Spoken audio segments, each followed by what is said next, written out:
Gloria a Dios. Gloria a Dios. ¿Cuántos saben que Dios es bueno?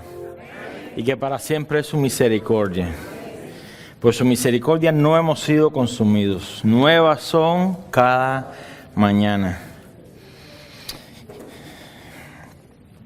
Es un privilegio realmente estar en la casa del Señor.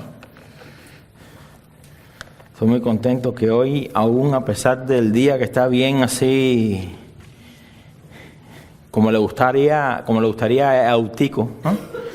Bien soñoliento, pues el Señor renueva las fuerzas como las del búfalo. Le da fuerzas al cansado y multiplica al que no tiene ninguna. Imagínense qué matemática es esa. Todo multiplicado por cero es cero, si prestó atención en la escuela. Pero Dios dice que al que no tiene fuerzas, Él le multiplica las fuerzas. Qué bueno es nuestro Dios. Bueno, vamos a continuar con nuestra serie del libro de los Hechos. Y estamos en el tema número 70.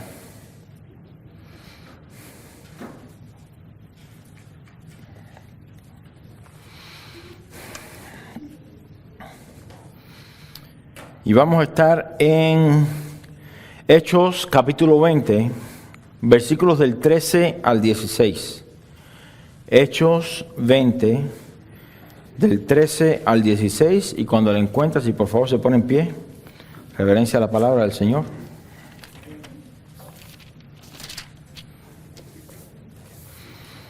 El título de hoy es Prosigo a la meta. ¿Cuántos quieren proseguir a la meta?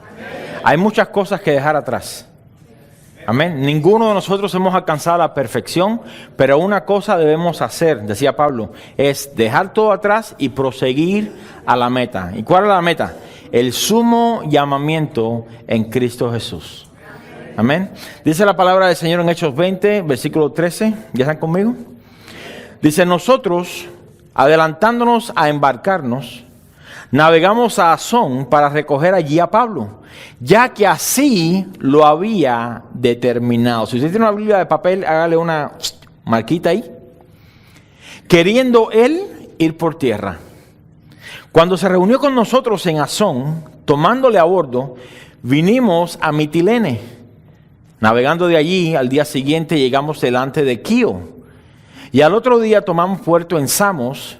Y habiendo hecho escala en Trogilio, al día siguiente llegamos a Mileto.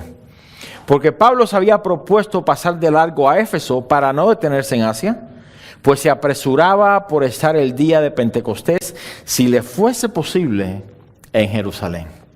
Vamos a orar. Padre, te damos gracias, Señor, por este tiempo, por tu palabra, aún por la exhortación, Señor.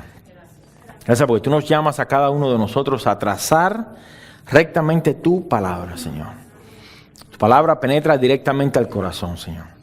Yo te pido en esta tarde, Señor, que tu palabra penetre hasta lo más profundo de nuestros corazones y que haga la obra para la cual tú has intentado, Señor, enviarla.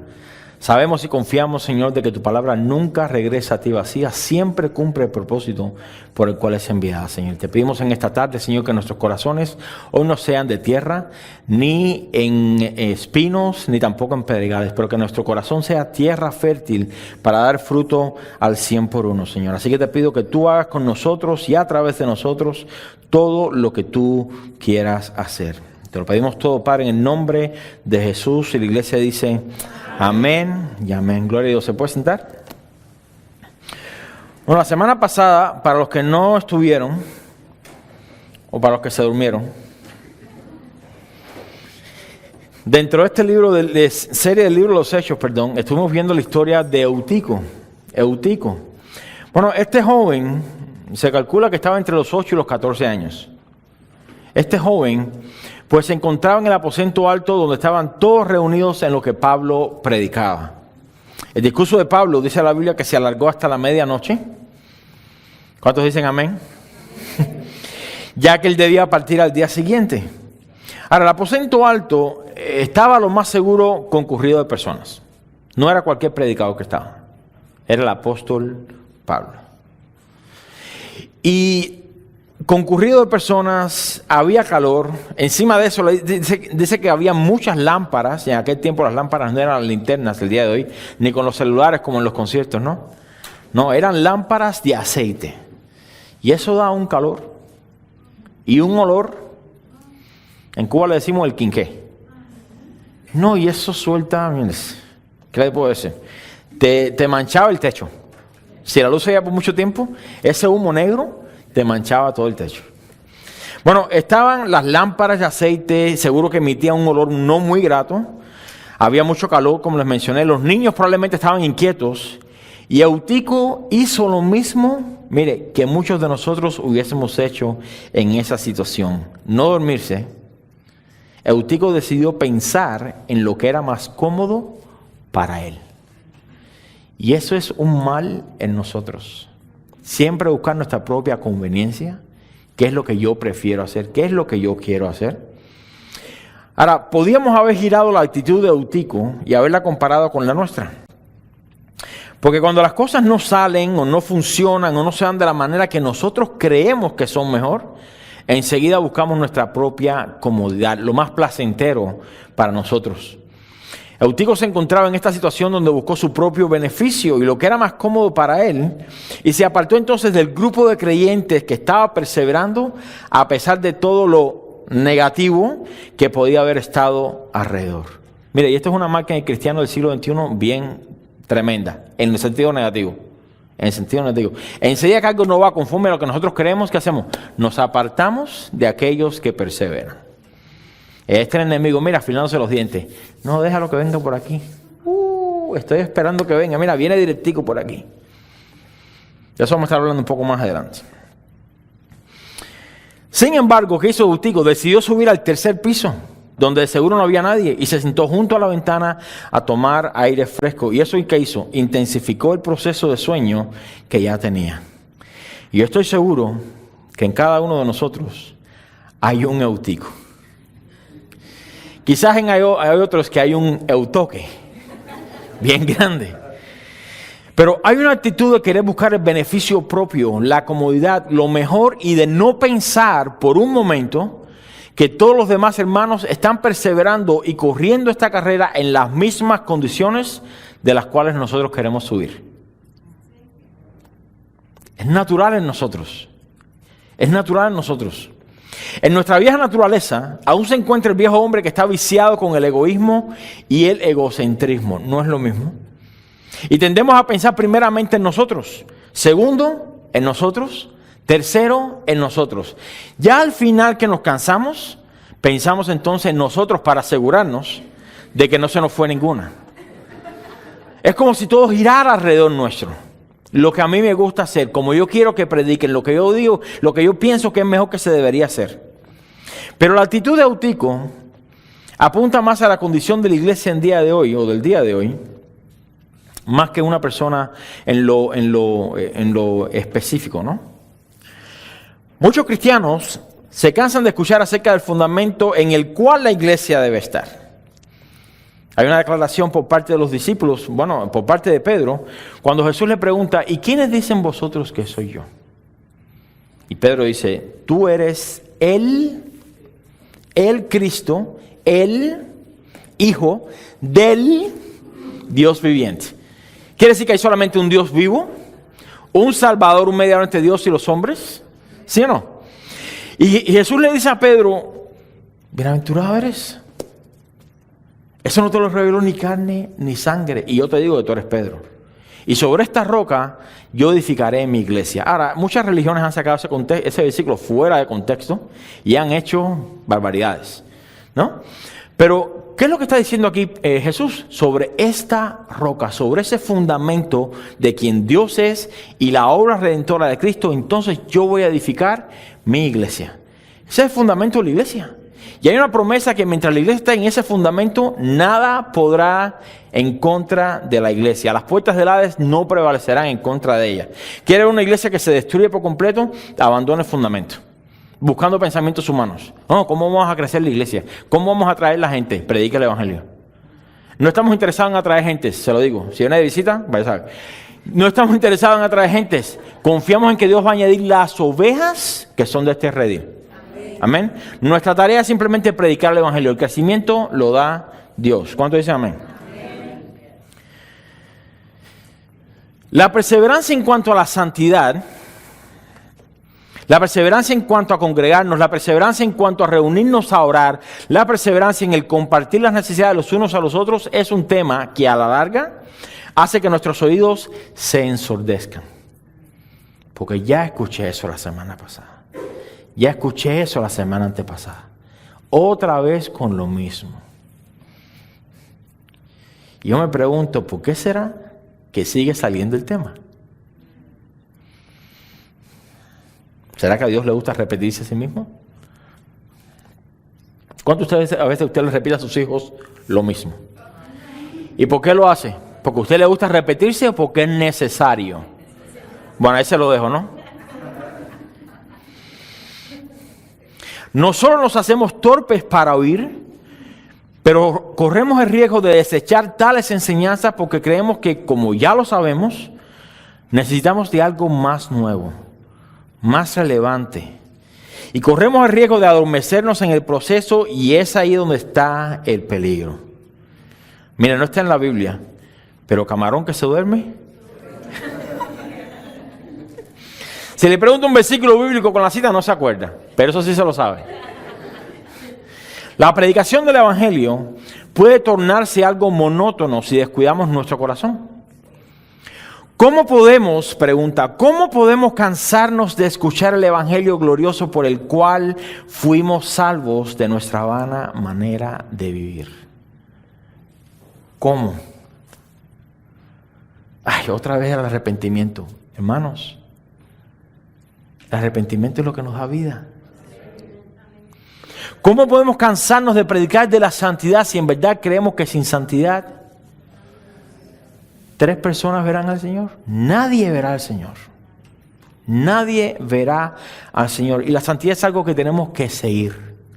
Fíjate, claramente lo dice, seguir la paz con todos y la santidad. Y el énfasis está en sin la cual nadie verá al Señor. ¿Cómo podemos cansarnos de predicar eso? ¿Quiere usted ver el rostro del Señor? Se tiene que santificar. El que tiene esta esperanza, él dice la Biblia, se santifica, se purifica a sí mismo. Eso es uno de los frutos de un verdadero arrepentimiento. El crecer en santidad. Si usted conoce un cristiano que dice ser hijo de Dios, pero realmente no da frutos de arrepentimiento, no da frutos del Espíritu Santo, ¿realmente será? ¿Será? ¿Qué dice la Biblia? Que no lo es. El pastor está jugando. La Biblia nos juzga. Amén.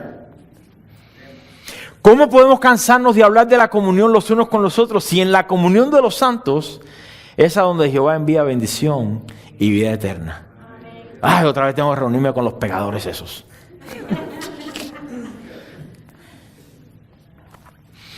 Pero cuando comenzamos a desear alimento más sólido, cuando aún no hemos sido capaces de digerir la leche, empezamos a culpar a los demás por nuestra inhabilidad de crecer. Y es ahí donde el corazón se nos endurece porque no podemos aceptar que quizás, mira, esto es algo ahí bien, quizás nosotros seamos los únicos responsables de nuestro propio estancamiento. Es un comentario bien sarcástico. Cada uno de nosotros somos responsables de nuestro propio estancamiento o crecimiento. ¿Qué nos hace la diferencia? Bueno, ahí está, se mencionó en la exhortación, el fariseo y el publicano. Gracias que no soy como fulano de tal. Pero dice la Biblia que oraba para consigo mismo. Es como si estuviera delante del espejo, ¿no? Uy, gracias, Señor, que estoy bien. No soy como el feo ese de allí. Estoy bien, cookie. Así mismo fue. Espiritualmente se pensó que estaba mejor que... Era un modelo. Sin embargo, dice la Biblia que aquel, hablando del publicano, descendió justificado antes que el otro. Y con esa palabra antes significa en vez de. No tiene que ver cronológicamente de que uno fue primero y el otro después. Dice no, en vez del publicano. Gracias a Dios que aun cuando nos dormimos, aun cuando corremos el peligro de caernos, aun cuando corremos el peligro de perder nuestra vida, Él siempre tiene misericordia. Él toma su tiempo, pausa todo lo que está haciendo y viene a nuestro rescate. Deja las 99 y viene por aquella que se ha extraviado. Pero ¿sabe qué? Usted puede tener dos actitudes. Usted puede decir, Señor, me perdí. tráeme de regreso. O simplemente puede decir, no, yo quiero seguir aquí. Me gusta tal como soy. Así nací y así me muero.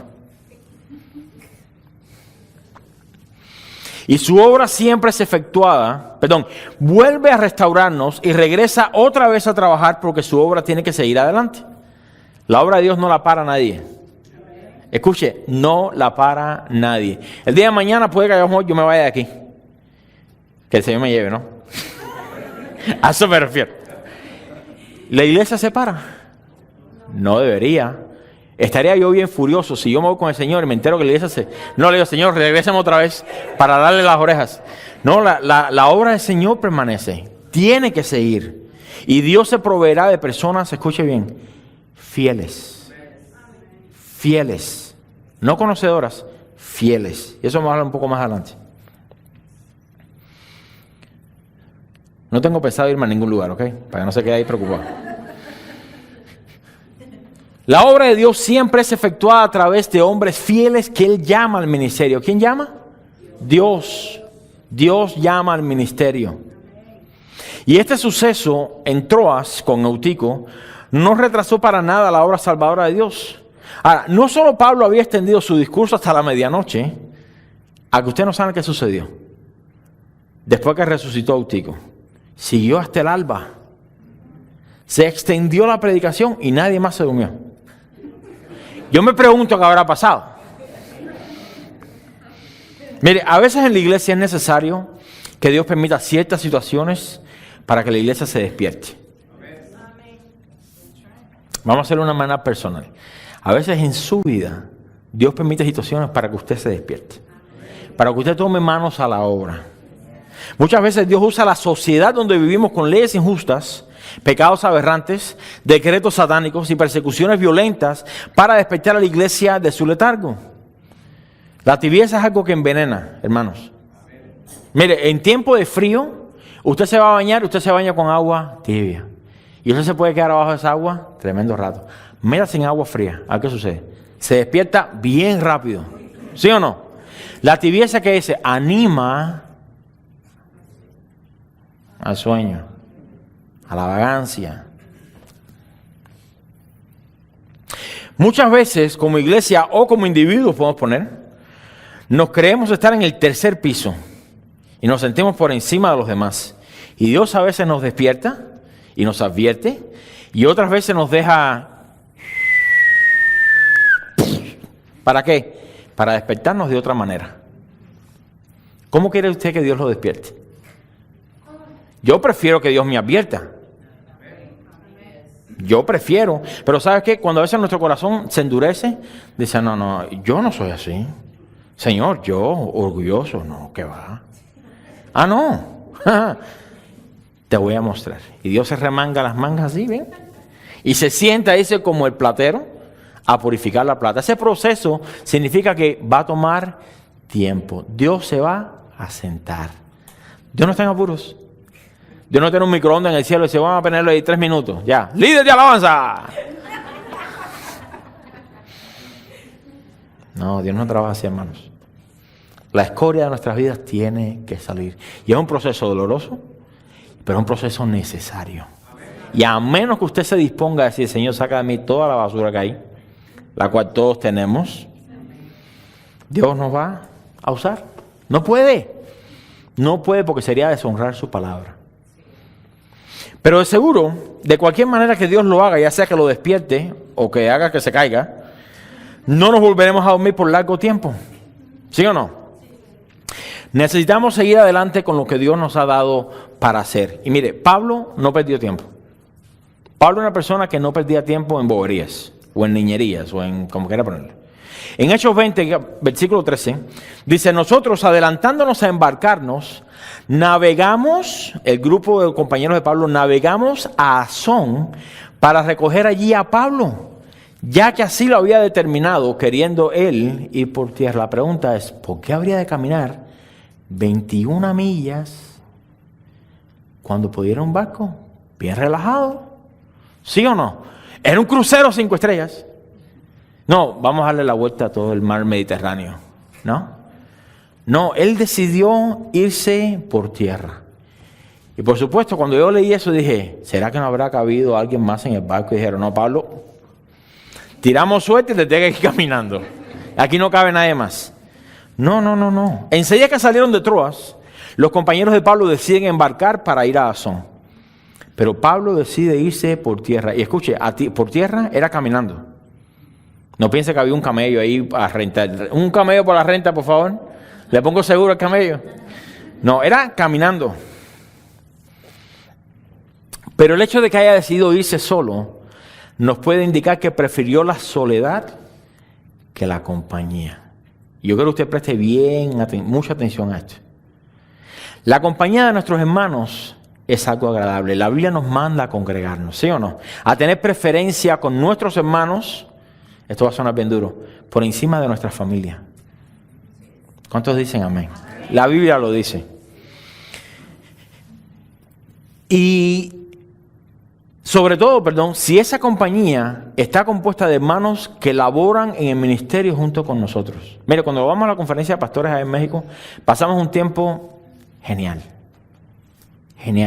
Porque todos estamos en la misma carrera. Ahora, usted y yo aquí en la congregación, usted siendo oveja y yo siendo pastor, estamos en la misma carrera. ¿Se me entiende? Pero es algo diferente entre las personas que corren al frente de una congregación, porque uno llega a compartir experiencias. No, tengo esta situación en la iglesia. No, a mí también me pasó hace 2 años. Y es algo que es edificante, ¿sí me entiende? Sí, es algo bonito cuando pasamos todos juntos y tenemos algo en común. Pero a veces la soledad es la mejor compañera, porque no nos permite distraernos de nuestra tarea. Mire, vivimos una sociedad hoy que odia la soledad. Vemos la soledad como algo malo. Y déjeme decirle algo, estar solo y sentirse solo son 2 cosas completamente diferentes. Eso lo voy a dejar para que medite un rato en eso. Estar solo no significa que se sienta solo. Yo disfruto mi tiempo a solas, se lo digo. Incluso cuando alguien me llama, no de la iglesia, pero cuando alguien me llama, cuando estoy en ese tiempo así, mi esposa no está, mi hija está en la escuela, yo estoy como que tengo tiempo para meditar, para pensar, para analizar, para muchas cosas. Que si tengo mucho ruido alrededor, no puedo concentrarme, no puedo. ¿Sí? Me estoy dando a entender. Pablo de seguro aprovechó este tiempo a solas para reenfocar todas sus energías y pensamientos y mantenerse alineado con la voluntad de Dios, de la cual es muy fácil salirse. La distancia que hay entre Troas y Asón por barco es de aproximadamente 31 millas. Pero por tierra, como se puede atravesar, son aproximadamente 20 o 21 millas. Y este viaje de Pablo le tomaría alrededor de 2 días. Ahora, no se nos menciona la razón por la cual Pablo decide irse solo por tierra. Por lo tanto, yo traté de indagar lo más que pude, porque me pareció curioso que hubiese decidido, no, váyanse ustedes, yo me voy caminando. Bueno, resulta que algunos teólogos concuerdan que fue en este caminar, solo sin sus compañeros, que Pablo tiene la oportunidad de estar más sensible a la voz del Espíritu Santo y a la voluntad de Dios para su vida. Escuche bien, y es aquí donde algunos trazan una comparación entre Jesús en el monte de Getsemaní y Pablo en el camino a Asón. Me pareció curioso, porque Jesús en Getsemaní, ¿qué hizo? Aquellos que ya van en las clases, se separó de los discípulos y se fue a orar. Si recuerda, ¿por qué se separó? Estamos hablando en los estudios que cuando las personas se separan nos da la oportunidad de ser más transparentes con el Señor. En vez de estar en una congregación orando, no, Señor, haz de mí como tú quieras. Y en realidad, en nuestro corazón, no vamos a hacer eso. En privado es cuando podemos ser sinceros con el Señor y decirle, Señor, tú sabes que me cuesta trabajo esto. O no veo la salida por esto. Yo no quisiera hacer eso, pero haz como tú quieras conmigo. Es en la privacidad donde Dios atraviesa por todo y agarra el corazón nuestro y lo toma en su mano. Y entonces Él lo voltea para como lo quiera voltear, ¿no? Entonces, ¿qué sucede aquí? Jesús en Getsemaní se separa de sus discípulos, se fue a orar solo para que la voluntad de Dios fuera hecha por encima de su propia voluntad, hablando humanamente. Y aquí Pablo toma este tiempo separado de sus compañeros para de igual manera rendir su voluntad a la voluntad de Dios para su vida. Y si usted recuerda, en los estudios hemos venido hablando acerca de la voluntad de Dios y cómo a veces es necesario separarse para poder tener ese tiempo de intimidad con el Señor, porque solo así podremos entender la voluntad de Dios para con nosotros. La renovación de nuestro entendimiento nos permite entender la voluntad de Dios buena, agradable y perfecta. Y este es el camino donde Pablo, según estos teólogos, acepta la copa del sufrimiento por la causa del Evangelio y de Cristo. Y esto es algo que el Espíritu Santo hacía un tiempo que venía ministrándole. Y Pablo tomó este tiempo para afinar sus oídos y su corazón para lo que Dios quería hacer. Escuche, es bueno estar solo. Déjame repetírselo otra vez. Es bueno estar solo. Ay, pastor, es que me aburro. Es mejor que se aburra a que se emburre.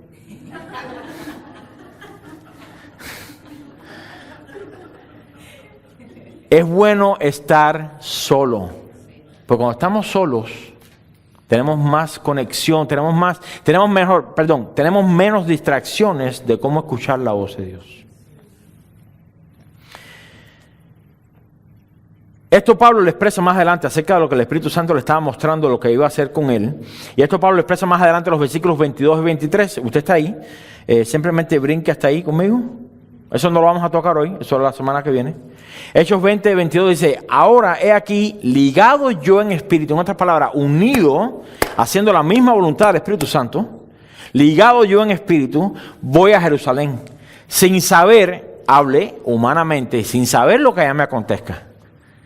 Salvo que el Espíritu Santo por todas las ciudades me da testimonio, diciendo que me esperan prisiones y tribulaciones. Mira, Pablo no tenía el tiempo de estar, bueno, vamos a estar en el compinche, ¿no?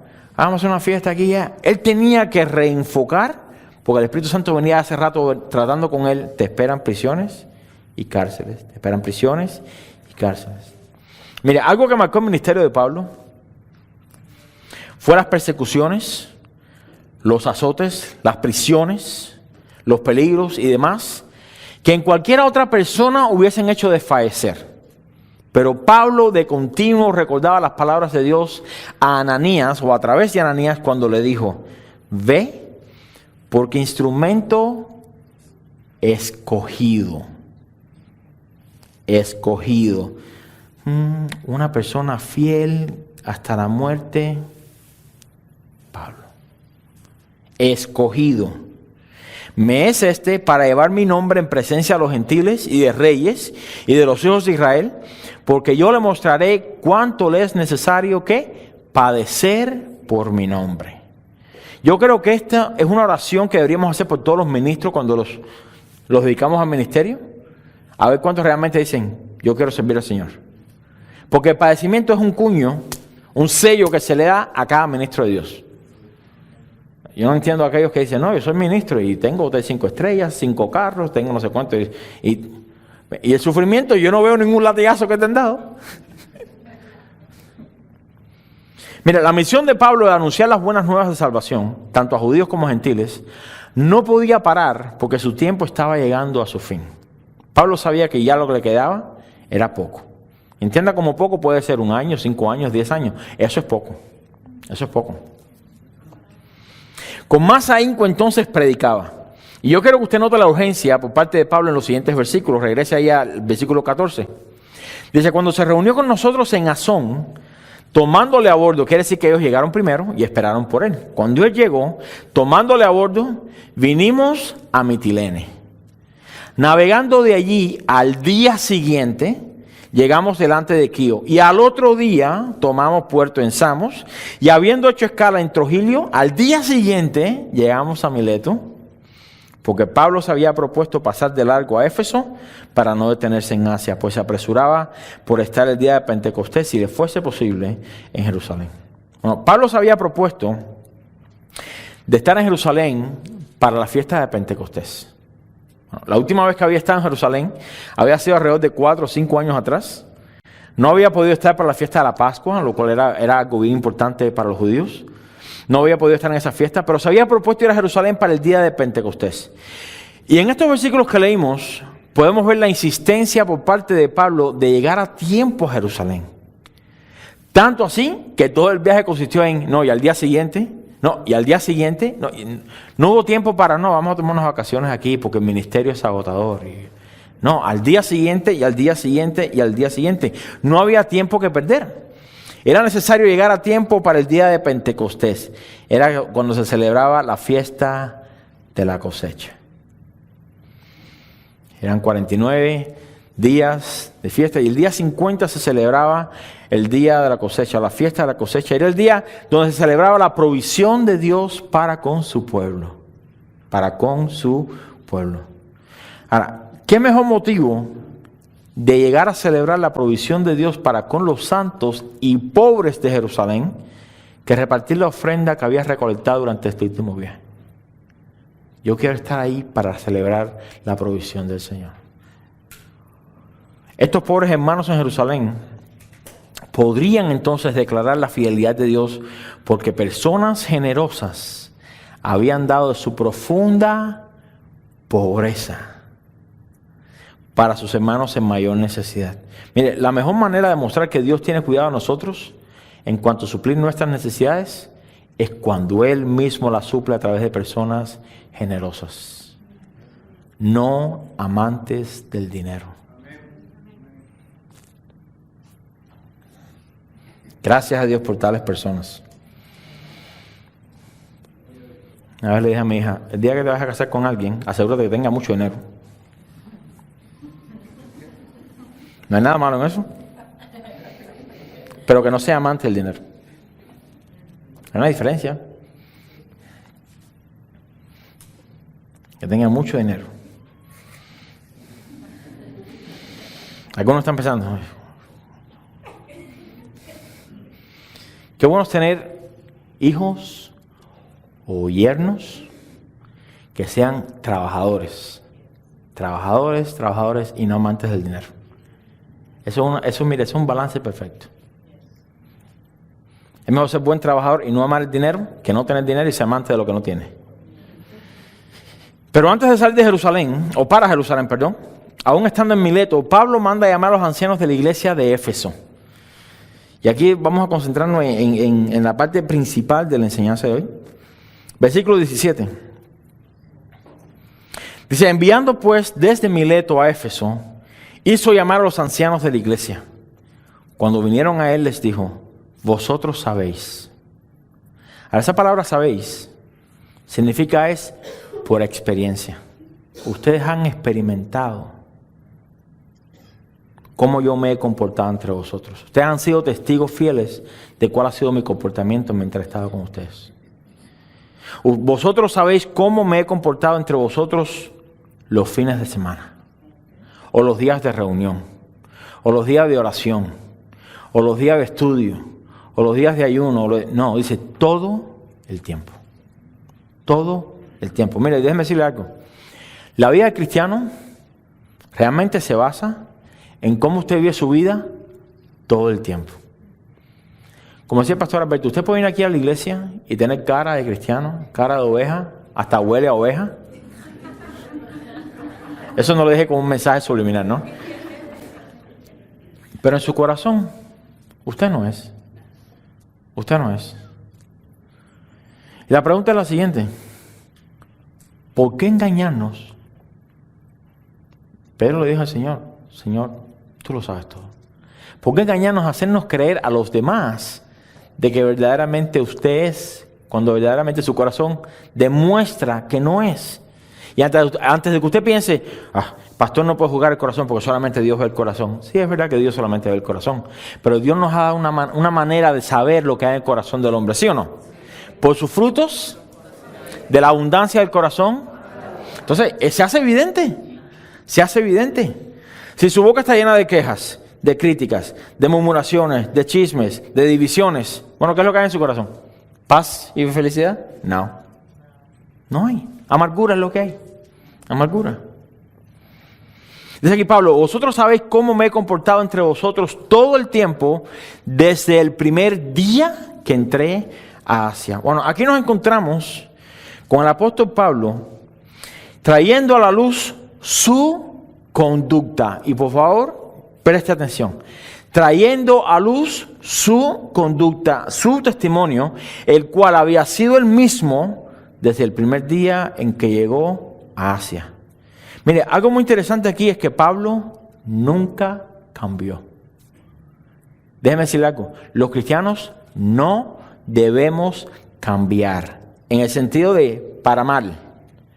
Nuestra santidad debe ir en aumento, nuestra devoción al Señor debe ir en aumento, nuestro amor los unos por los otros debe ir en aumento. Pero cambiar aquí para mal, no.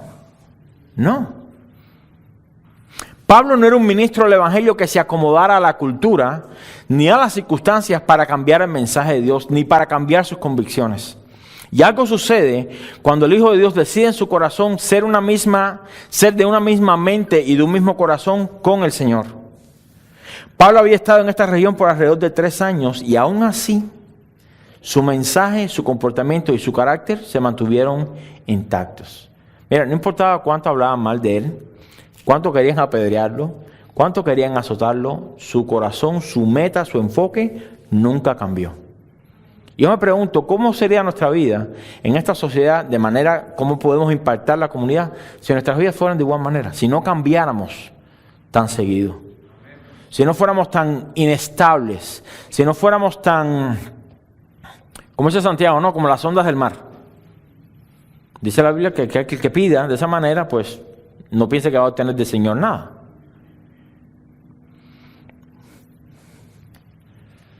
Qué triste cuando los hijos de Dios proclaman amar y querer hacer la voluntad de Dios con sus obras. Qué triste es cuando los hijos de Dios proclaman amar y querer hacer la voluntad de Dios y con sus obras desmienten todo lo dicho. Cada uno de nosotros debemos luchar por mantener una conciencia limpia a todo tiempo. Hay un comercial que sale en el televisor a cada rato, se llama My Pillow. Y ese hombre ya me tiene cansado con el My Pillow, ¿no? Que mi almohada, que yo lo hago en los Estados Unidos, que es la almohada, que es la mejor almohada, que vas a dormir, todos los comerciales de almohada hacen lo mismo. Que si puedes dormir 8 horas sin ningún problema, si puedes dormir 15 horas, no se arruga, no se pone flat, no se ensucia, se lava sola, ¿no? Pero quiere que le diga algo, usted puede gastarse $500 en una almohada. La mejor almohada es una limpia conciencia. Puedo dormir en el piso. Jesús lo dijo, el Hijo del Hombre no tiene ni donde recostar la cabeza. Ni un almohadito tenía. Pero su conciencia tranquila porque sabía que había venido a hacer la voluntad del Padre. La pregunta para nosotros es, ¿estamos nosotros conscientes de lo que Dios quiere de nosotros? ¿Está nuestra conciencia limpia de todo pecado? ¿Está nuestra conciencia limpia de toda acción deshonrosa? Eso solamente usted lo puede responder. Cada uno de nosotros debe luchar por mantener una conciencia limpia a todo tiempo, no solo en los tiempos de abundancia, pero también en los tiempos de escasez. Tenemos que proponernos a vivir vidas que agraden a Dios y testifiquen del amor de Dios a todo tiempo. A todo tiempo. No lo podemos hacer para recibir de nadie algún tipo de aplauso o de reconocimiento. Hacemos la ola.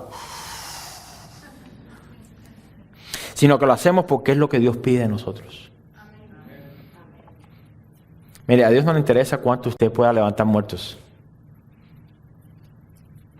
Si su corazón no está recto delante de Dios, usted se va a presentar delante de Dios de la misma manera que los otros. Señor, úsame. No, mire, quítese su vocabulario. Señor, cámbiame. Es lo que debería decir. Haga énfasis en eso. El ser hecho conformes a la imagen de Cristo es un proceso que durará toda nuestra vida. Toda nuestra vida. Pero tenemos que estar dispuestos, escuche, a negarnos a nosotros mismos, tomar la cruz de Cristo y seguirle, aun cuando otros se hayan rendido en el camino. Nosotros tenemos que seguir adelante. Escuchen, maestros de Casa de Oración Florida. Nuestra meta es enseñar a nuestros niños que Dios nos ha confiado a que independientemente de lo que suceda, el camino del Señor no se abandona. No somos de los que retrocedemos para perdición. Seguimos adelante. Aunque todos se rindan, seguimos hacia adelante. Amén. Pablo expone, presta atención a esto, su manera de vivir entre ellos Y les llama la atención para que se fijen en la manera en la cual él ha vivido por tanto tiempo entre ellos. Y la razón por la cual Pablo decide hacer esto no es para obtener reconocimiento humano o para que lo aplaudan, sino más bien lo hace porque Pablo sabe que no los volverá a ver y vendrían después de él, que esto es bien común en sus epístolas, después de él vendrían ¿quién? Maestros, falsos profetas, bueno, maestros falsos, falsos profetas y lobos rapaces que no perdonarían al rebaño, que harían mercadería de nosotros.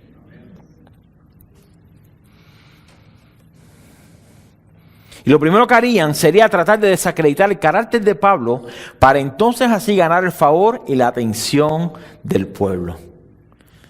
Ay,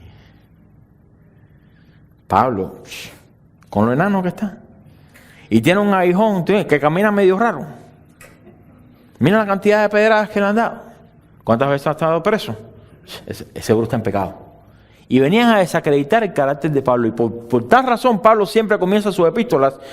Pablo, apóstol de Jesucristo, siervo del Señor.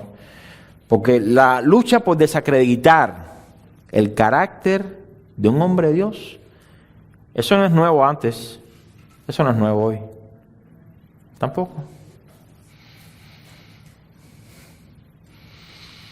Si usted nota, esto es algo notorio en las personas. El desacreditar a una persona, aún hablando falsamente de ellos, es algo que se hace con la intención de ganar seguidores. Porque siempre habrá personas que aprueben o desaprueben el mensaje o el mensajero. Eso es irrelevante. Es que no me gusta cuando el pastor predica. A mí no me interesa. Una pregunta como pregunta el pastor Alberto. ¿Tampoco nos interesa? A mí no me gusta como enseña el hermano fulano a los niños. Eso no te tiene interesada. Mientras se enseña la palabra de Dios, recíbala. Recíbala. Mire, si no le gusta echar azúcar. Pero Pablo les está diciendo, vosotros sabéis cómo me he comportado entre vosotros todo el tiempo. Mire, ustedes han experimentado cómo mi vida se ha mantenido equilibrada en cuanto a mi comportamiento. Es lo que le está diciendo Pablo. Todo el tiempo. Y esto hace referencia a los momentos difíciles y a los momentos de felicidad. Porque Dios siempre, escuche bien, siempre está con sus hijos. Pero mire qué sucede aquí. Pablo primeramente dice, vosotros sabéis cómo me he comportado entre vosotros. Ahí está apelando ¿a qué? A su testimonio, a su comportamiento. Después de eso, es que en el 19 dice, sirviendo al Señor. El énfasis está en ¿dónde? En el carácter. Mire cómo yo me he comportado y de tal manera he servido al Señor. Muchos hoy quieren, no, mira todo lo que he hecho por el Señor. Y un comportamiento completamente fuera de orden. Dice aquí, sirviendo al Señor con ¿qué? Con toda humildad. ¿Qué es un postre? No. Es un rasgo del carácter del Hijo de Dios. Que cada uno de nosotros deberíamos tener un poquitico más. Se lo digo con toda humildad. Sirviendo al Señor con toda humildad, dice aquí, con muchas lágrimas. Yo voy a desglosar estas tres frases aquí. Y pruebas que me han venido por las acechanzas de los judíos. Mire, Pablo no comienza a hablar de todo lo que había hecho por el Señor, sino que comienza a hablar de cómo lo había hecho. ¿Cómo? Pablo podía haber pasado horas hablando acerca de todo lo que había hecho en el nombre de Jesús. Imagínense, un día estamos cantando en la prisión ahí en Filipos y de repente se cayeron todas las puertas. Y después Dios me usó para predicarle a Cornelio. Y después Dios me usó, y después Dios me usó. Y la gente gritaba, yo quiero ser como Pablo. Pablo no hizo nada de eso. Apeló primeramente a su conducta. Vosotros saben cómo me he comportado con ustedes. Incluso, hasta hace unos pocos días atrás podía haber dicho, bueno, yo estaba predicando y se cayó un joven y se murió. Y me tiré sobre él como Elías hizo. Y se resucitó el muchacho. Y después prediqué hasta el alba. Nada de eso. Nada de eso. Más bien su enfoque fue en la calidad de su servicio. Presta atención, calidad de su servicio. Y hay una gran diferencia en lo que hacemos por el Señor. Mira, a veces yo me siento que no importa cómo se diga, a veces la gente no quiere entender. Y se lo digo con toda confianza. ¿Cuántas veces no hemos repetido esto? Hay una gran diferencia en lo que hacemos por el Señor y cómo lo hacemos. Cualquiera se puede jactar de cuántos mensajes ha predicado, cuán grande ha crecido su ministerio, cuántas personas ha servido, cuántos ciegos, enfermos, paralíticos ha sanado, pero en verdad nada de eso interesa. Nada de eso interesa. Mire, cuidado de no ser hallados diciendo las siguientes palabras. Señor, Señor, en tu nombre. Mire, si eso a usted no lo preocupa, bueno, no sé qué decirle. ¿No profetizamos en tu nombre? ¿Y en tu nombre echamos fuera demonios? Estos cristianos estaban pasados de rosca. Llegaban a la congregación. Aquí tiene un demonio, tráelo para acá. En el nombre de Jesús. Chócala ahí. Estamos haciendo la obra del Señor. Después iban para Facebook y decían, hoy sacamos 10 demonios de la congregación. ¿A cuántos likes nos dieron? 5,000 likes. Vamos a empezar a transmitir en vivo. Lobo falso está live now. Pero mira la segunda frase aquí, o la tercera frase, ya aquí pierdo la. Dice, y en tu nombre hicimos muchos.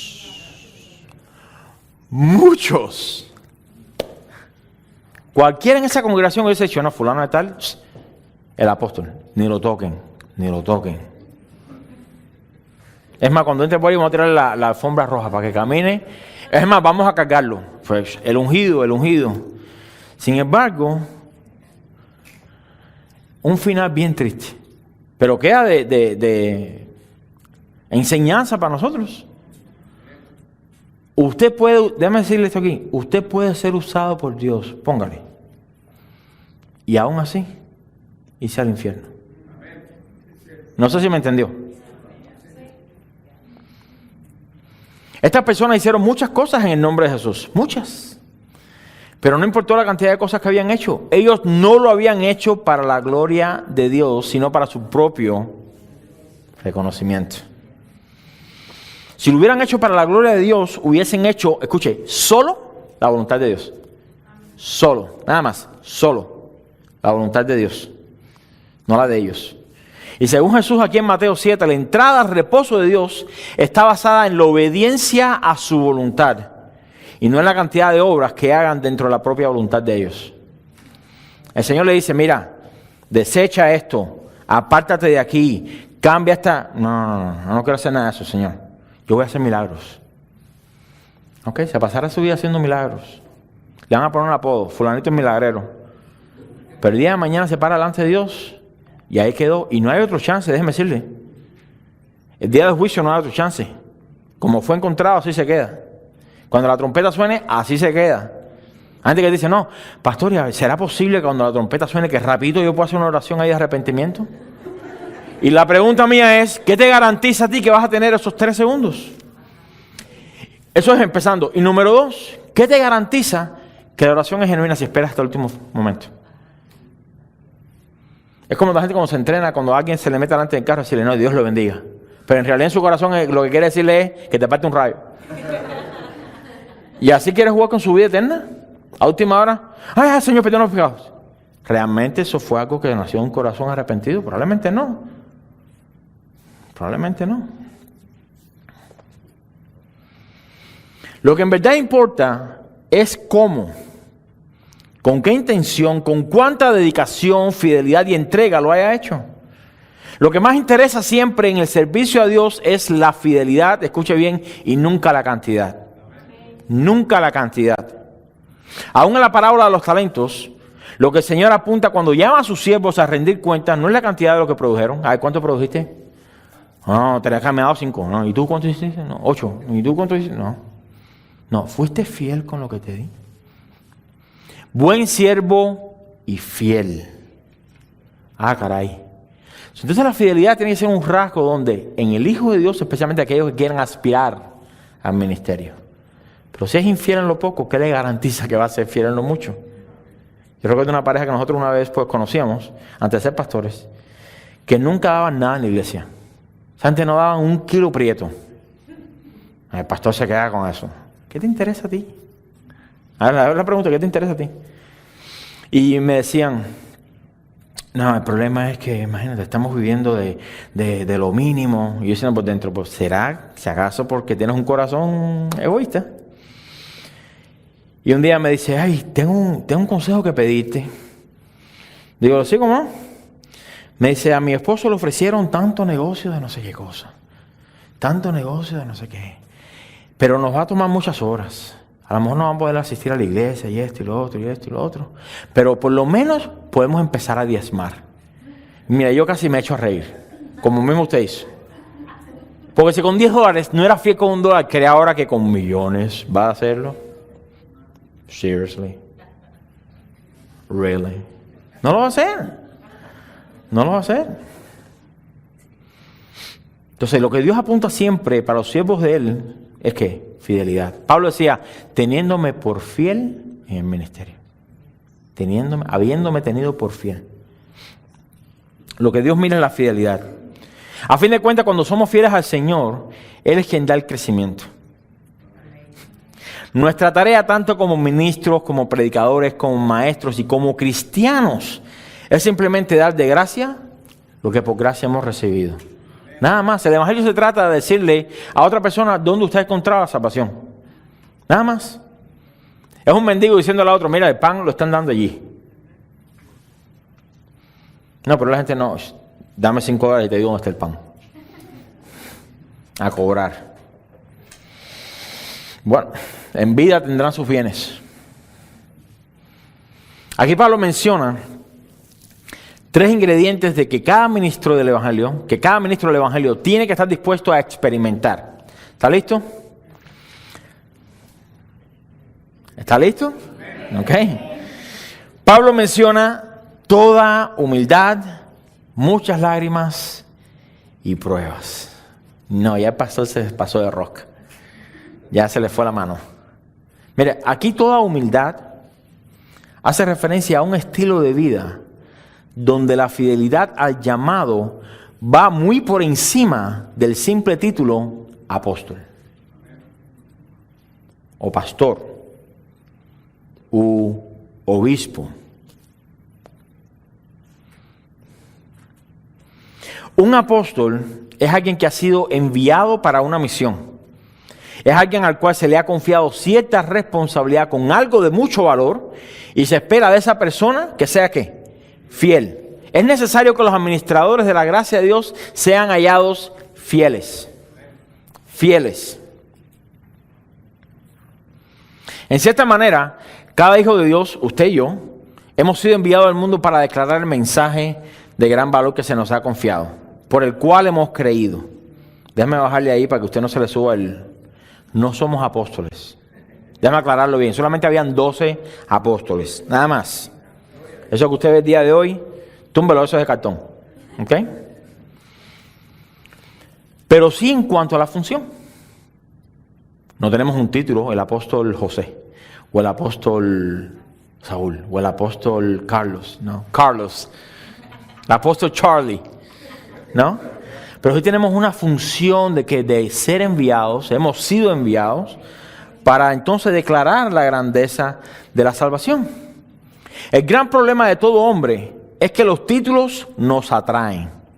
Porque con los títulos viene el reconocimiento y los aplausos. Gloria a Dios. Yo tan humildemente siervo de Dios. Ay, por favor. De verdad, mira, me sube la bilirrubina. Vaya. Mateo 20:25 dice lo siguiente. Entonces Jesús llamándolos dijo: ¿sabéis que los gobernantes de las naciones se enseñorean de ellas? Y los que son grandes ejercen sobre ellas potestad. Mas entre vosotros no será así. Sino que el que quiera hacerse grande entre vosotros, será vuestro servidor, será vuestro duolos, será vuestro esclavo. ¿A quién quiere ser grande aquí? Yo esperaría que todo el mundo levante la mano. Ya se revelaron, ya hay quiénes son. Y el que quiera ser el primero, ¿a quién quiere ser el primero? El que quiera ser el primero, el más reconocido, el mero, ¿no? Entre vosotros será vuestro siervo. Y déjame añadirle aquí, siervo inútil. Mire, es más que le voy a decir algo. Califica para inútil una vez que haya hecho todo lo que el Señor le ha mandado. Por lo tanto, ni usted ni yo calificamos ni siquiera para ese título. ¡Qué gran honra! ¿No?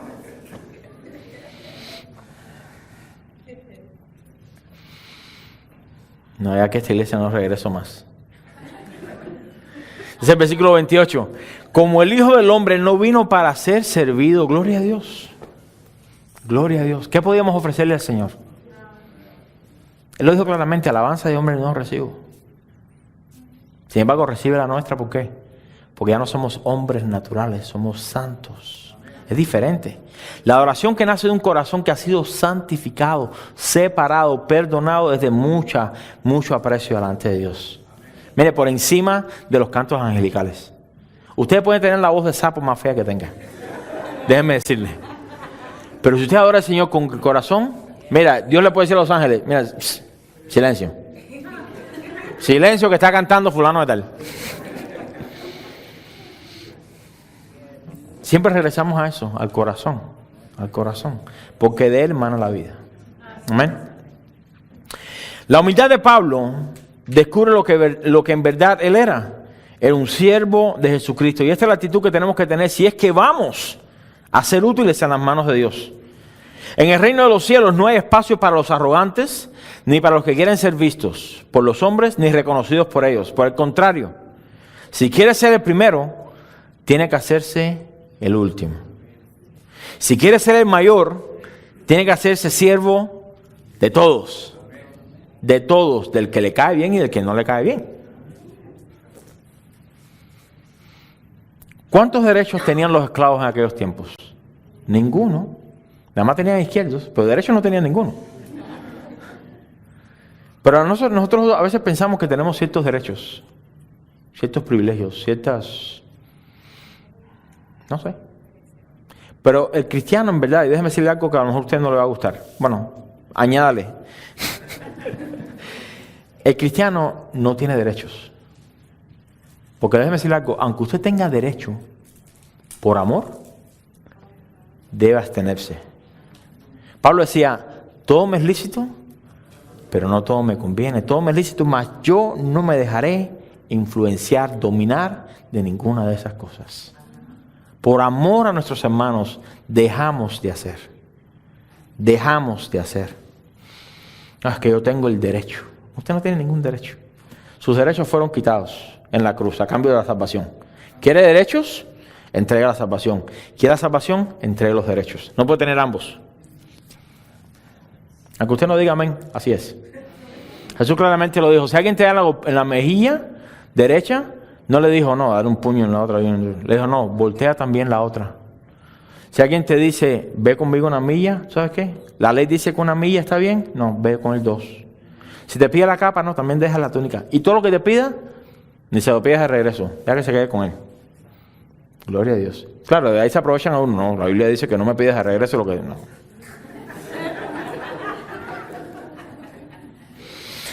Mansos como palomas, astutos como serpientes.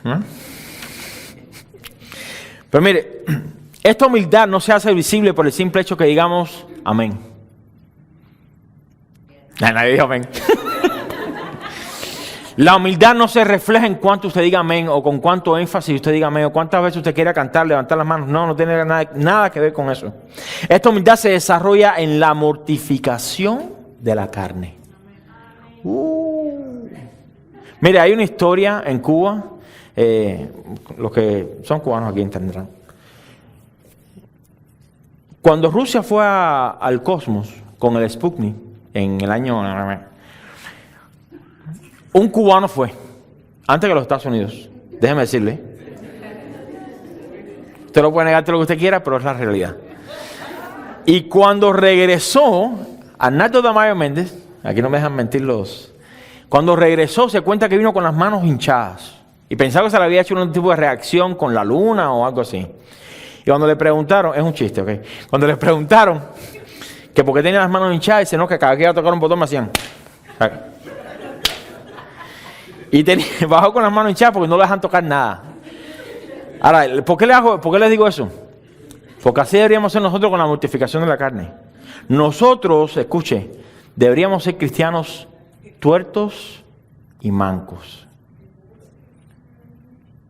Si tu mano te es ocasión de caer, ¿qué dice? Si tu ojo derecho te es ocasión de caer, sácalo. Porque es mejor entrar al cielo manco y tuerto que se pierda todos tus miembros en el infierno. Ahora, eso te lo puedo aplicar de una manera personal. Escuchen, no es que se corte literalmente las manos. Pero ahí está hablando acerca de la severidad en contra de aquello que nos hace caer.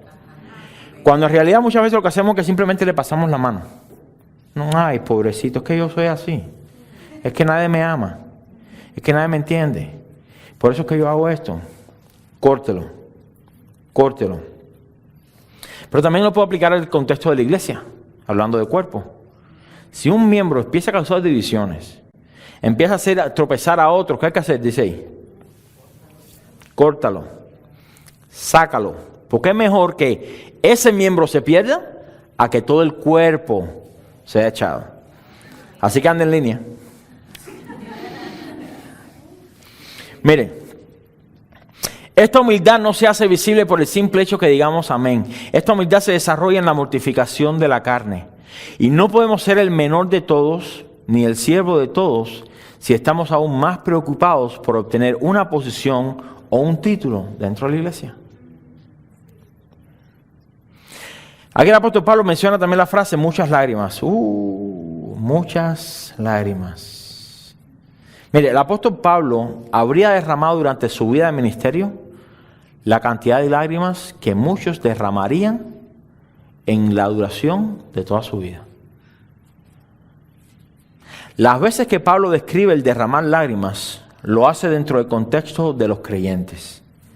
Sus lágrimas no eran necesariamente por los inconversos, que rechazaban el evangelio, sino que sus lágrimas eran por aquellos que profesaban conocer a Dios.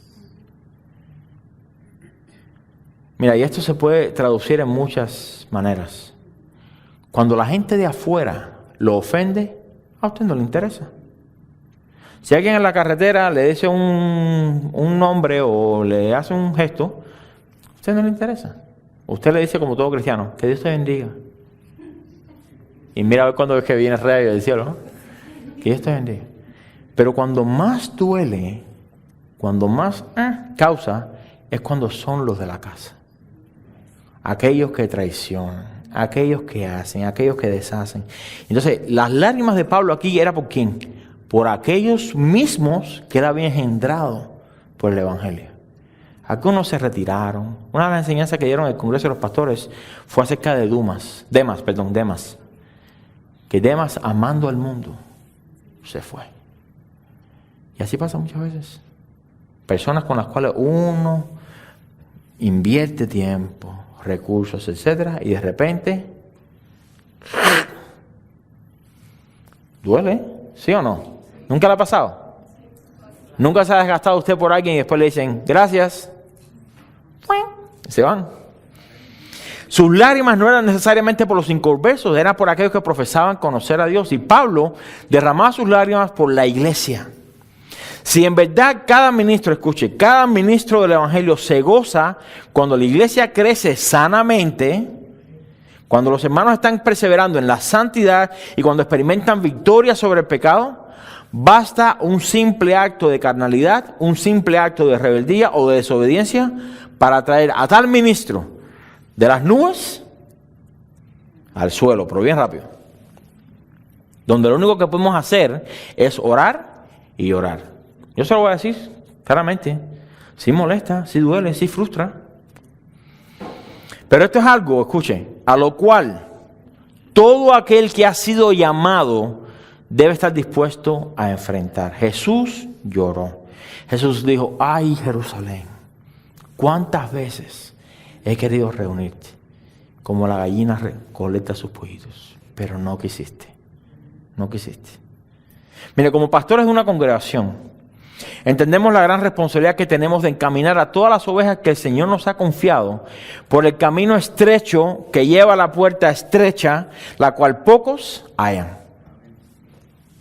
Esa es nuestra tarea.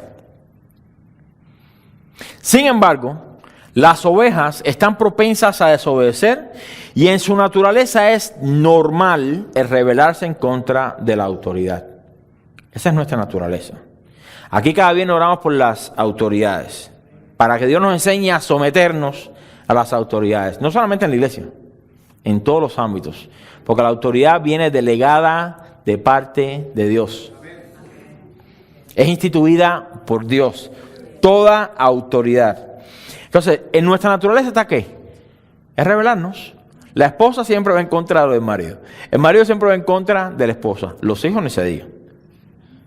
Siempre van en contra de lo que los padres están diciendo. Y las ovejas, de igual manera con el pastor. ¿No? Eso es algo normal, por así decir. Las ovejas, muchas veces, y esto es lo triste, por eso la frustración de Pablo, por eso nuestra frustración, cuando hablo nuestra, estoy hablando en base a todos los predicadores, todos los pastores, algo ministerial. Porque las ovejas, lo frustrante es que las ovejas no pueden discernir el gran peligro que se avecina. No lo pueden ver. No es que no quieran, es que no lo pueden ver. Y el pastor está ahí, hermano, por aquí, hermano, por aquí. Y la oveja, no, por allá, no.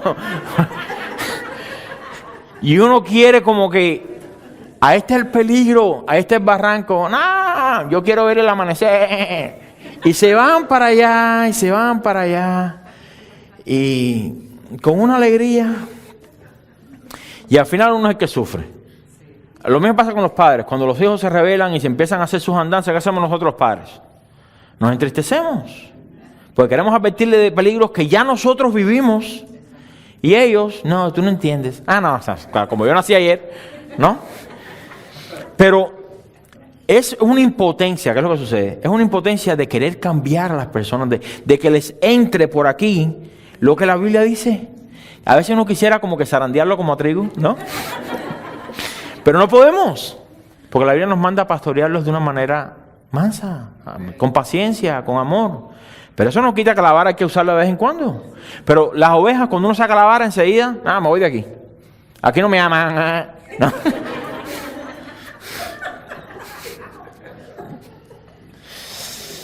Las ovejas no pueden discernir el gran peligro. Les tengo que confesar que es primera vez que me sale bien. ¿Okay?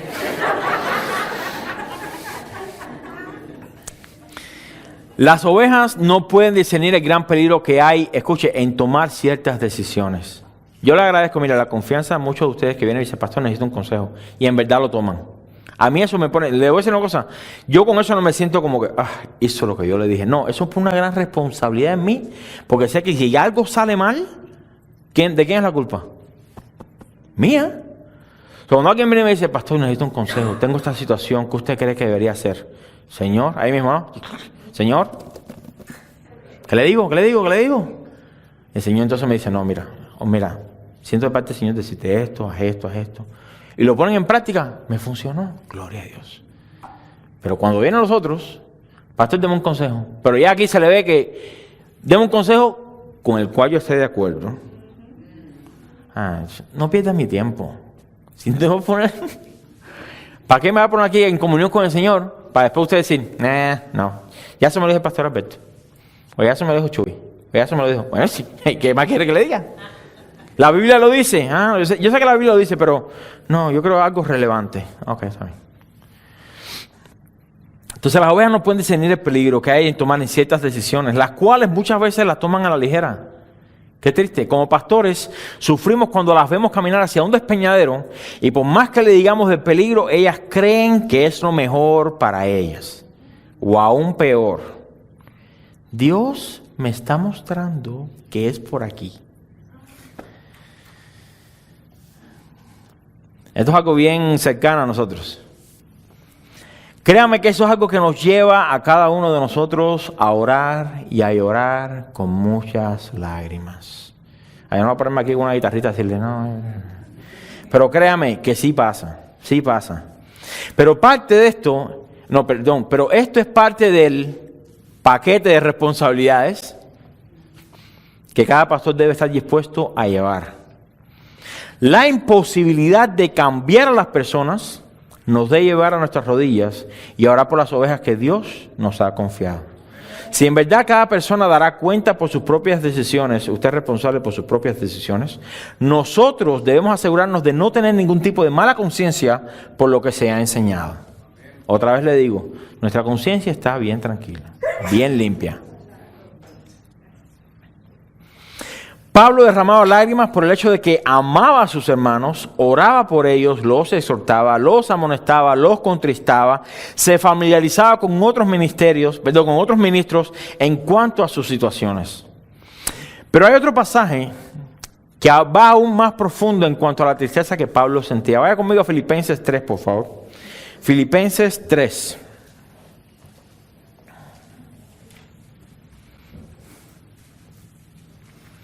Versículo 12.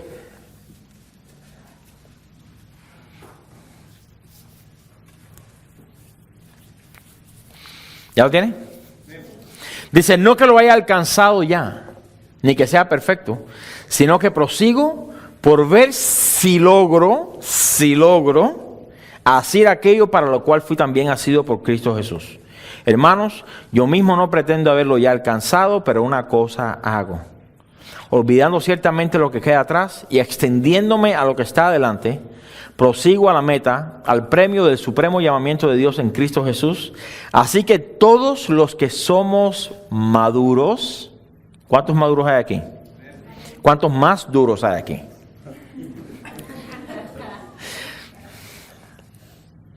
Así que los que somos perfectos, esto mismo sintamos.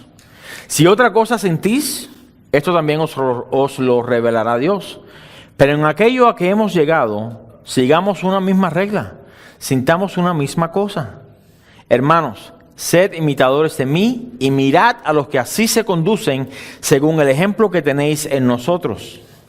Porque por ahí andan muchos, de los cuales os dije muchas veces, y aún ahora lo digo llorando, que son enemigos de la cruz de Cristo, el fin de los cuales será perdición, cuyo Dios es el vientre y cuya gloria es su vergüenza, que solo piensan en lo terrenal. Enemigos de la cruz. Wow. Pablo no se caracterizaba por promover sus logros ministeriales, ni todas las cosas que Dios había hecho a través de él. Más bien, Pablo está reconociendo aquí que él mismo no era perfecto. No era perfecto. Ni tampoco había llegado al punto de decir, ya lo alcancé. Por el contrario, Pablo sabía que le faltaba mucho por recorrer. Pero esa distancia aún por delante no lo detenía para continuar su carrera. Por el contrario, lo animaba más. Ya lo que me queda es poco. Persevera, Pablo, persevera. Pronto está la corona de justicia para aquellos que aman su venida.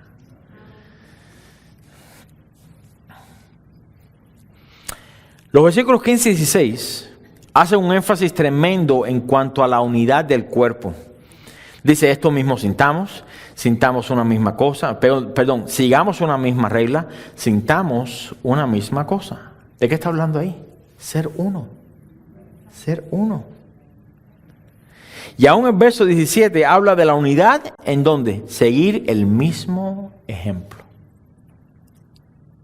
La razón por la cual Pablo menciona esto de la unidad es por lo que declara en el versículo 18. Dice, porque por ahí andan muchos, de los cuales os dije muchas veces, y aún lo digo llorando, que son enemigos de la cruz. La pregunta es, ¿quiénes son los enemigos de la cruz? Bueno, por un lado podemos decir que hace referencia a aquellos que desprecian el sacrificio de Cristo. Estos son los no creyentes. También podemos decir que son aquellos judíos que, profesando ser seguidores y obedientes a Dios y a la ley, despreciaron el sacrificio perfecto de Cristo en la cruz y por tal razón se tienen que refugiar ahora en las obras de la misma ley. Pero hay otro grupo que califica dentro de los enemigos de la cruz. Sorprendentemente, el comentario de John Gill lo expresa de esta manera. Lo que significa el ser enemigo de la cruz es que tales personas rechazan la cruz de Cristo. Ellos no están dispuestos a tomarla por su causa, ni están dispuestos a seguirle como Jesús nos manda en su palabra. Estas personas buscan por todos los medios la manera de cómo evitar tal compromiso con el Señor. De igual forma hacen todos aquellos que profesan ser seguidores de Cristo, los cuales no andan conforme al Evangelio, y aunque no son directa ni abiertamente enemigos del Evangelio, lo cual es la predicación de la cruz, pero que de manera secreta y muy a menudo hacen más daño con sus obras que las que puede hacer el enemigo más vil que aborrece a Dios. Está hablando de cristianos o supuestos cristianos. Mire, Cristo mediante su cruz vino a traer ¿qué? Reconciliación. A todos se nos ha sido dado el ministerio de la reconciliación, que consiste prácticamente en decir, Dios estuvo en Cristo reconciliando al mundo con Él. Cristo mediante su cruz vino a traer reconciliación entre Dios y los hombres. Esta cruz de Cristo hizo de dos pueblos, gentiles y judíos, un solo pueblo. Vino a matar las enemistades, primeramente para con Dios y por consiguiente los unos para con los otros. Por eso esta vez se menciona en la Biblia quitar las enemistades, quitar los pleitos, ser pacientes los unos con los otros. Vaya conmigo a Efesios 2, por favor. Efesios 2, versículo 14.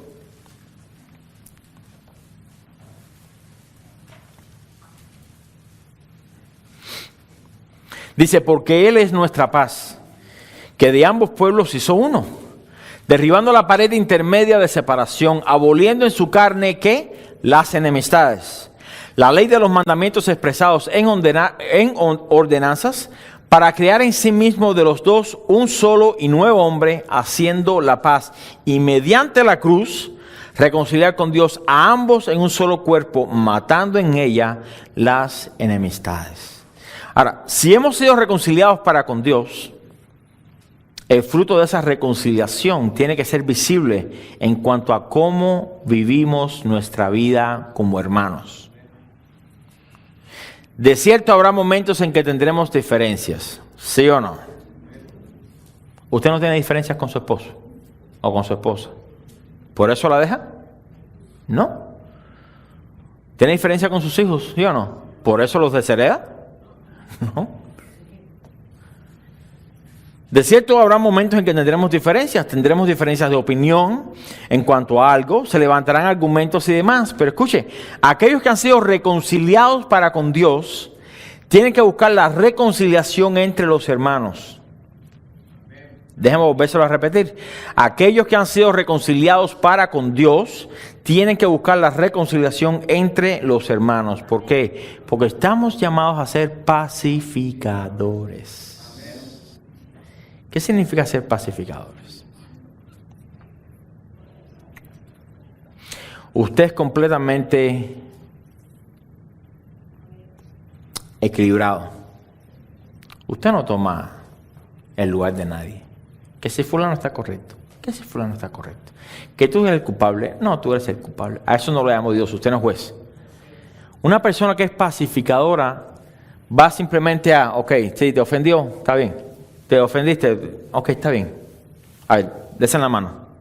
¿Te acuerdas cuando veíamos cuando era pequeño y en la escuela nos peleábamos en el receso y nos tirábamos los postres?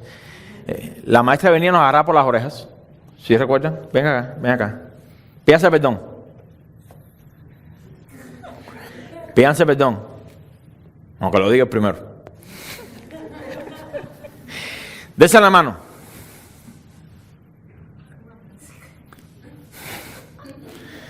Dese un abrazo. Eso es lo que hace un pacificador. Lo puedo aplicar literalmente si quiere. Pero escuche, mire, estamos llamados a ser pacificadores. En otras palabras, a sembrar la paz y toda actitud, presta atención, toda actitud, toda acción, toda intención que no lleve a tal reconciliación, sino que por el contrario lleve a la crítica, la murmuración, el chisme, lo cual promueve la enemistad y la división, es catalogado entonces como enemigo de la cruz. No sea hallado en ese lugar. ¿Cuál es el final de estas personas? Versículo 19 de Filipenses 3. El fin de los cuales será perdición, cuyo Dios es el vientre. Lo que se siente bien es que yo siento en mi corazón. Tu Dios es el vientre. No, es que yo siento, tu Dios es el vientre. Dice, y cuya gloria es su vergüenza, que solo piensan en lo terrenal. Mire, el hecho de pensar en la iglesia, ¿no les pasa ni por aquí? No piensan en cómo le puede afectar a la iglesia tal acción, o tal comentario, o tal, etcétera, etcétera. No piensan en eso. Porque están concentrados en ¿qué? En lo terrenal, en lo visible. Enemigos de la cruz. Ahora, esto es lo que nosotros como pastores vemos cuando cosas así se levantan y vemos a las personas perseverar en las cosas del mal. Por mucho que uno les advierta, mire, están tan resueltos en seguir sus propios caminos, los cuales según ellos son rectos. Hay un camino que parece recto al hombre, pero el fin es fin de muerte, de destrucción, de aflicción. Pero no solo había vivido Pablo, hablando de Pablo, de manera humilde todo el tiempo que había estado con ellos, ni había derramado muchas lágrimas por causa de ellos, sino que también había sufrido muchas pruebas durante su vida ministerial. Pero mire, Pablo estaba dispuesto a sufrir todo tipo de prueba con tal de cumplir con la encomienda fielmente. Azotes, 40-1. Que me apedreen, que me den por muerto, prisiones, cárceles, peligros en la ciudad, peligros en el campo, peligros entre falsos hermanos, peligros en todos lados. Pero lo que más me preocupa, decía Pablo, lo que más me preocupa, lo que me roba el sueño, lo que no me deja tranquilo es la preocupación de las iglesias. Entonces, si Pablo tenía una visión tan perfecta, por así decir, de lo que la iglesia debería ser, ¿por qué nosotros jugamos con la iglesia? Una pregunta. ¿Por qué no tenemos la iglesia como algo tan trivial? Como que, no importa, los hermanos hay que se arreglen. Por el contrario, cada piedra en la cual muchos habrían tropezado para retroceder, si alguien podía haber dicho, me voy del ministerio, no aguanto más, era Pablo. O Jesús hubiese bajado de la cruz. Todos los apóstoles dieron su vida por el evangelio. Todos. Excepto Juan. Juan murió ya viejito. Y gracias a Dios por eso, porque tenemos el libro de Apocalipsis. Pero todos. Y durante la historia de la iglesia se encuentra con mártires, padres de la iglesia, padres de la fe, que dieron sus vidas. En el libro de Hebreos, capítulo 11, habla de los héroes de la fe. Qué bueno están los héroes de la fe. ¿Ha leído el final de ese pasaje? Algunos fueron aserrados, otros perseguidos, otros destrozados por fieras. La pregunta es, ¿por qué expusieron sus vidas por algo terrenal? Si la iglesia es simplemente un lugar donde nos congregamos los domingos. Es mucho más que eso. Es mucho más que eso. Y yo quisiera realmente con todo mi corazón que la iglesia entendiera el privilegio que es ser parte de la iglesia. Mire, yo lo confieso, como nuevo cristiano, la iglesia era un lugar donde yo iba los domingos. Y a lo mejor usted se encuentra ahí. Pero la iglesia, mientras más usted conoce al Señor, se da cuenta que no, la iglesia es mucho más. Es simplemente un reflejo de lo que hay en el cielo. Excepto sin pecado. Gloria a Dios. Pero mientras estemos aquí en esta tierra, vamos a lidiar con el pecado y con los pecadores, de los cuales usted y yo somos los primeros. No, gracias Señor que no soy como Saúl, Porque Saúl, no, al contrario, Señor, sé propicio a mí, pecador. Las pruebas en la vida del cristiano no son más que la herramienta de parte de Dios para moldear nuestro carácter, para aumentar y cimentar nuestra fe y para que nuestra predicación tenga un sustento seguro. Si usted huye de la prueba, ¿cómo le va a predicar a otras personas de la prueba? Es lo que yo no entiendo. Si usted huye de la reconciliación, ¿cómo le puede decir a otra gente? No, es que amamos al Señor. Por favor. ¿En qué país? Al contrario, las pruebas lo que hacen es que afilan nuestro testimonio. Que podamos pararnos y como Pablo decir, vosotros sois testigos de cómo ha sido mi comportamiento entre todos ustedes. Todo el tiempo. Todo el tiempo. Nada afirma más nuestras convicciones que los momentos de aflicción donde podemos experimentar el poder y el amor de Dios. A menos que podamos ver las aflicciones, las pruebas, las lágrimas y el trato de Dios con nosotros como parte del plan divino de Dios, no podremos decir con la convicción que el apóstol Pablo le dijo a los romanos. Romanos 8:18 y Romanos 8:28. Dice lo siguiente. Pues tengo por cierto que las aflicciones del tiempo presente no son comparables. Mire, ahí eso es para gritar aleluya. No son comparables con la gloria venidera que en nosotros ha de manifestarse. El versículo 28 dice, y sabemos, tenemos la convicción, estamos 100% seguros, no hay duda, no hay gota de duda, que a los que aman a Dios. Déjeme decirle algo más aquí en este versículo. Ese sabemos habla de experiencia. Y tengo la experiencia, hemos experimentado que a los que aman a Dios, a pesar de los latigazos, los azotes, las prisiones, las marcas de las fieras en el ciclo romano, todas las traiciones, todo obra para bien. Todo obra para bien. La enfermedad, ¿sí cree? Obra para bien. Se lo voy a volver a repetir. La enfermedad obra para bien. Hay un propósito detrás de la enfermedad. La necesidad obra para bien.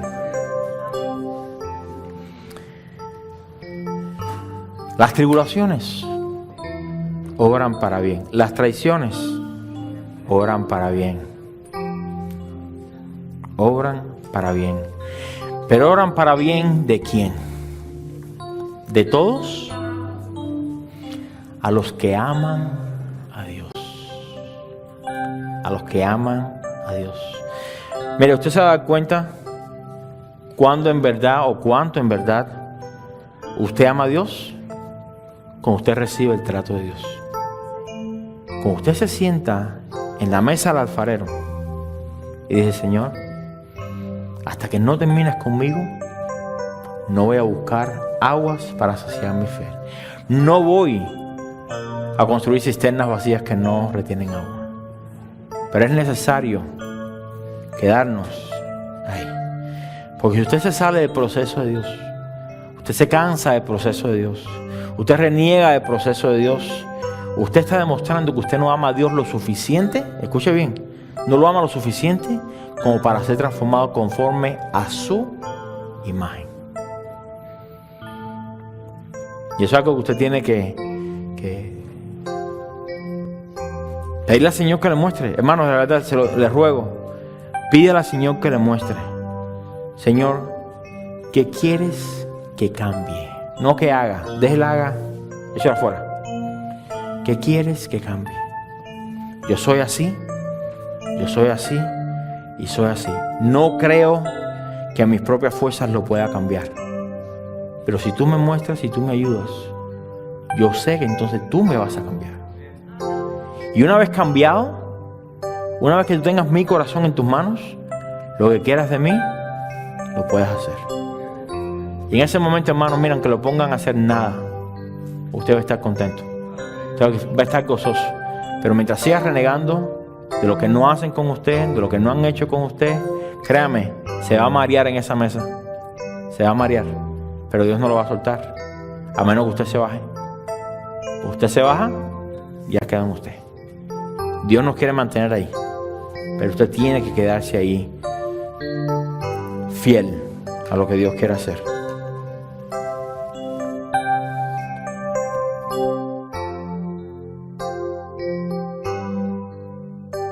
Pastor nos compartió en Filipenses 3, donde Pablo dice que, y aún ahora lo digo llorando, que son enemigos de la cruz de Cristo.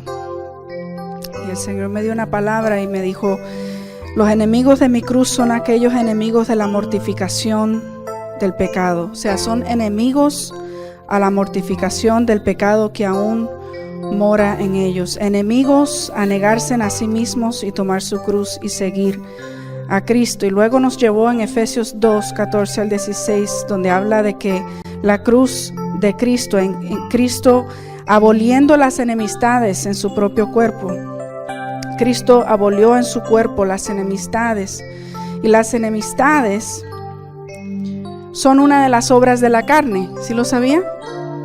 En Gálatas 5, capítulo 5, versículo 19 dice: y manifiestas son las obras de la carne, que son adulterio, fornicación, inmundicia, lascivia, idolatría, hechicerías, enemistades, pleitos, celos, iras, contiendas, disensiones, herejías, envidias, homicidios, borracheras, orgías y cosas semejantes a estas, acerca de las cuales os amonesto, como ya os lo he dicho antes, que los que practican tales cosas, o sea, los que son enemigos a la mortificación de estas cosas, no heredarán el reino de Dios. Pero aquellos que amamos la cruz, ¿dónde están los que aman la cruz? Amamos la mortificación de la carne. Son aquellos que demuestran con sus hechos el fruto del Espíritu. Y dice aquí en Gálatas 5:22, mas el fruto del Espíritu es amor, gozo, paz, paciencia, benignidad, bondad, fe, mansedumbre, templanza. Contra tales cosas no hay ley. Pero los que son de Cristo han crucificado la carne con sus pasiones y deseos. Si vivimos por el Espíritu, andemos también por el Espíritu. No nos hagamos vanagloriosos, irritándonos unos a otros y envidiándonos unos a otros. Así que estos son los que aman la mortificación, los que aman la cruz. Son los que se niegan a sí mismos y toman su cruz y siguen a Cristo. Y aquellos que son enemigos de la cruz son aquellos que no ponen manos a la obra en esas áreas de su vida, en esos pecados que abundan, que todavía hay en sus corazones y en su vida. Gloria a Dios. Yo quiero pedirle, por favor, póngase de pie.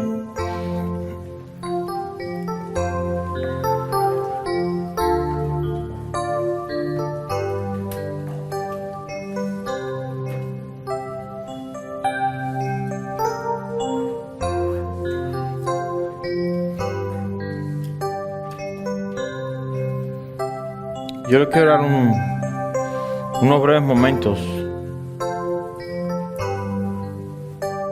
para que usted le pida al Señor, si usted es el publicano o si usted es el fariseo. Si usted es el publicano, pues gloria a Dios,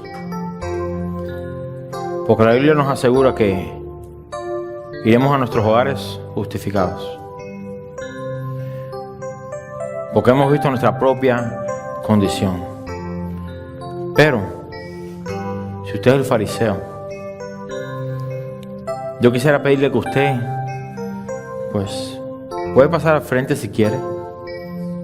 Y oraremos por usted para que Dios cambie la percepción con la cual usted ve a las otras personas. Nuestra naturaleza tiende a compararse con los demás. Somos mejores que fulano, somos más santos que mengano, somos mejores personas que ciclano. Pero se nos olvida que el estándar de lo que un cristiano debe ser no es nuestro hermano, no es nuestro cónyuge, no es el pastor, es Dios. Y Dios nos va a hacer y nos va a transformar conforme a la imagen de su Hijo, no la imagen del pastor de su iglesia. Entonces quizás usted ha estado orando de una manera errónea.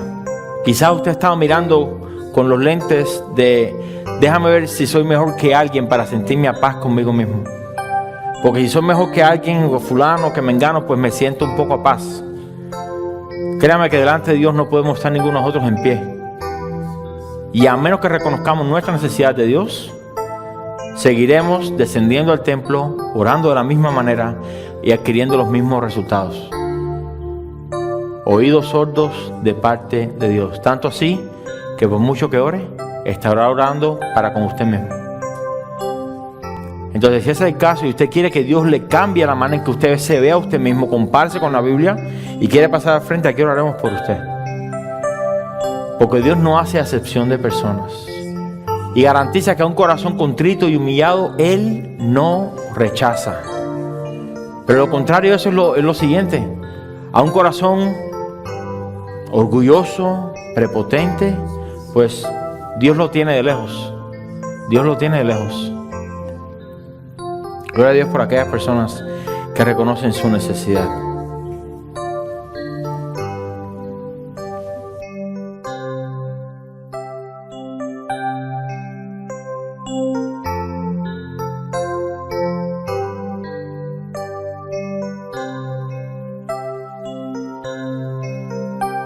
Mi corazón espera en ti. Yo soy el que aguarda por tus misericordias cada día. Hoy vengo humillado ante ti.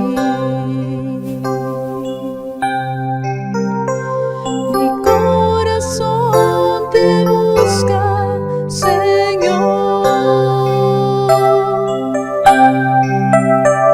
Mi corazón espera en ti. Yo soy el que aguarda por tus misericordias cada día. Hoy vengo. Ayúdanos, Señor. Padre, te rogamos en el nombre de Jesús, ayúdanos. Hemos aprendido hoy que la humildad es desarrollada a través de la mortificación de nuestra carne, Señor. Señor, y en nuestra naturaleza está el huir de todo aquello que nos cause dolor, de todo aquello que nos cueste. Pero hoy decimos, Señor, como dijo David, el rey David, no queremos darte nada que no nos cueste, Señor.